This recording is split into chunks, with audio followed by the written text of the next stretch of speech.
विधानसभा निवडणुकीत भाजप नेते राम शिंदे यांचा सलग दुसरा पराभव झाल्यानंतर पक्षानं त्यांना बळ दिलं. विधान परिषदेच्या सभापतीपदी संधी दिली. एका अर्थानं राम शिंदेंचं राजकीय पुनर्वसनच केलं. राम शिंदेंच्या रूपानं अहिल्यानगर जिल्ह्याला मानाचं पद मिळालं. म्हणून सर्व पक्षीयांनी एकत्र येत त्यांच्या भव्य सत्काराचं आयोजन केलं होतं. आज हा कार्यक्रम नगर शहरात आयोजित करण्यात आला होता. परंतु याही कार्यक्रमात मिठाचा खडा पडलाच. मंत्री विखे आणि राम शिंदे यांच्यात फारसं राजकीय सख्य नाही असं बोललं जातं. याची प्रचिती या कार्यक्रमातून आली. मंत्री राधाकृष्ण विखे पाटील यांनी या कार्यक्रमाला दांडी मारली. इतकंच नाही तर भाजपाच्या अन्य आमदारांसह मित्रपक्षांच्या आमदारांनीही या सोहळ्याकडे पाठ फिरवली. राम शिंदे यांच्या सत्काराच्या कार्यक्रमाची 8 दिवसांपासून तयारी सुरू होती. भाजपकडून सर्वपक्षीय सत्कार सोहळ्याचं आयोजन करण्यात आलं होतं. यासंबंधी पत्रकार परिषदेचं आयोजन करण्यात आलं होतं.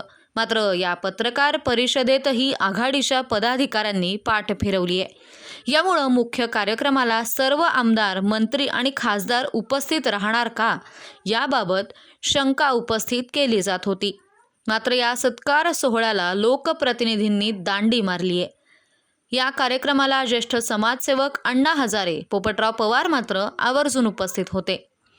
विधान परिषदेचे सभापती राम शिंदे यांच्या सत्कार सोहळ्याला सर्व पक्षांच्या लोकप्रतिनिधींसह कार्यकर्त्यांनाही आमंत्रण देण्यात आलं होतं.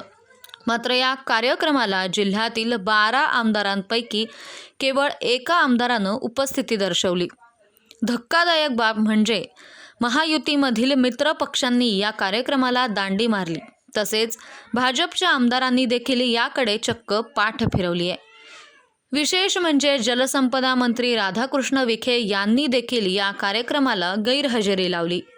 यामुळं महायुतीमधील तसेच भाजपमधील अंतर्गत कुरघोडी पुन्हा एकदा समोर आली आहे. दरम्यान राम शिंदे आणि विखे कुटुंबामधील शीतयुद्ध हे सर्व नगर जिल्ह्याला माहीत आहे. लोकसभा निवडणुकीमध्ये देखील उमेदवारीवरून विखे आणि शिंदे यांच्यामध्ये रस्सीखेच पाहायला मिळाली होती. मात्र सुजय विखे यांना उमेदवारी मिळाली. मात्र लोकसभेत त्यांचा पराभव झाला. त्यानंतर पुन्हा एकदा विखे आणि शिंदे यांच्यामधील संघर्ष समोर आला. मात्र असं असलं तरी शिंदे यांचा सत्कार कार्यक्रम हा कोणा एका पक्षाचा नसून सर्वपक्षीय कार्यक्रम होता. यामुळे जिल्ह्यातील सर्व लोकप्रतिनिधी यांनी उपस्थित राहणं अपेक्षित होतं. मात्र असं झाल्याचं दिसलं नाही.